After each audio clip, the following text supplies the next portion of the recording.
সীমানা অর্থাৎ আমার ওয়ার্ডের প্রতিবেশী ওয়ার্ড কল্যাণপুর 11 নম্বর ওয়ার্ড অত্যন্ত বিখ্যাত এবং এটা স্থানীয় মিরপুরের লোকজন এখানে আদি বসবাস। স্বাভাবিক কারণে এখানে ব্যবসা বাণিজ্য যারা বিভিন্ন বিক্রেতা এলাকাবাসী আছেন তারা প্রত্যেকের সাথে আমি পরিচিত। আমার বাবাকে তারা চিনেন, তারা ইতিপূর্বে ভোট দিয়েছেন তাকে। আমাদের এখানে সামাজিক পরিচিতি আছে বিধায় আমার প্রতি তারা তাদের নিরাপত্তা ও আশ্রয়স্থল হিসাবে তারা আমাকে সমর্থন দিচ্ছেন অকুণ্ঠভাবে, অভূতপূর্ব মাশাআল্লাহ। আমি এখনো বলবো ঢাকা 14 আসন বিচ্ছিন্ন দুটি ঘটনা ছাড়া শান্তিপূর্ণ আছে। আমরা একই সাথে 12টি রাজনৈতিক দলের প্রতিদ্বন্দ্বী প্রার্থী গতকাল ইশতেহার আমরা পাঠ করেছি সৌহার্দ্যপূর্ণ পরিবেশে। এছাড়া সারা বাংলাদেশে যেটা হচ্ছে আমি এখনো বলবো নির্বাচন শান্তিপূর্ণ হতে যাচ্ছে, কেননা জনগণ চাচ্ছে তাদের 17 বছর পর ভোটের অধিকার প্রয়োগ করতে। আমি আশাবাদী যদি তাৎক্ষণিকভাবে কোনো কিছুর ব্যবস্থা নেওয়া হয় তাহলে উত্তেজনা প্রশমন হবে। এই মুহূর্তে বিভিন্ন ধরনের উত্তেজনা উস্কানি না দিয়ে আমরা ভোটের জন্য সকল প্রার্থীকে যাতে মাঠে গণসংযোগ ও প্রচারে সহযোগিতা করি, একজন প্রতিদ্বন্দ্বী প্রার্থী আরেকজনের প্রতি শ্রদ্ধাশীল থাকি, তাহলে আমার মনে হয় সবকিছু সহিংসন থাকবে, কোনো সহিষ্ণুতা থাকবে না। জিতবে তো একজনই, লড়াই তো আসলে 12 জনের। হ্যাঁ, বড় দুটি দল, 10 দলের মোর্চা, দাঁড়িপাল্লা, ধানের শীষ, বিএনপি এবং আমি আমি নির্দলীয় স্বতন্ত্র হিসাবে এলাকাবাসী মিরপুরবাসী জনপ্রতিনিধি হিসাবে সবচাইতে জনপ্রিয় যে খেলা সে ফুটবল মার্কা নিয়ে আমি নির্বাচন করছি। কারণ আমি মিরপুরবাসী সার্বজনীনভাবে সবার জন্য নির্দলীয়ভাবে কাজ করতে চাই।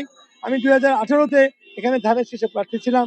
আমার বাবা মরহুম এস এ খালেক এই ঢাকা 14 আসনে 5 বার নির্বাচিত সংসদ সদস্য। এলাকার সকল উন্নয়ন তার হাত দিয়ে হওয়া। আমি গত 17টি বছর এখানে আন্দোলন সংগ্রাম নির্যাতনে সকল জনগণকে ঐক্যবদ্ধ করে 80টির উপর মামলা নিয়ে আমি কিন্তু এলাকায় ছিলাম।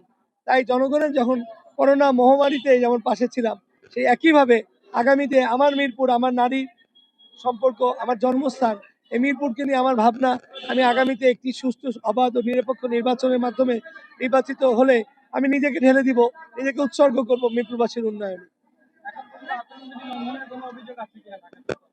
দিয়েছি আমরা অনেক জায়গায় ব্যানার লাগাতে দেয়নি বা ব্যানার কেটে ফেলা হচ্ছে, এই ধরনের ছোটখাটো আমার মনে হয় সহনীয় পর্যায়ে আছে। নির্বাচনে প্রভাব ফেলবে না এই কারণে, দেখেন একই সময়ে আমিও ছিলাম ঢাকা 14 আসনের। আমরা 12 জন প্রার্থী ইশতেহার ঘোষণা করেছি।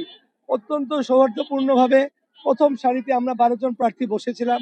আমাদের যার যার সমর্থক 30 জন করে নির্দিষ্ট ছিল, প্রতিটি দলের 30 জন করে সমর্থক অডিটোরিয়ামে ছিল।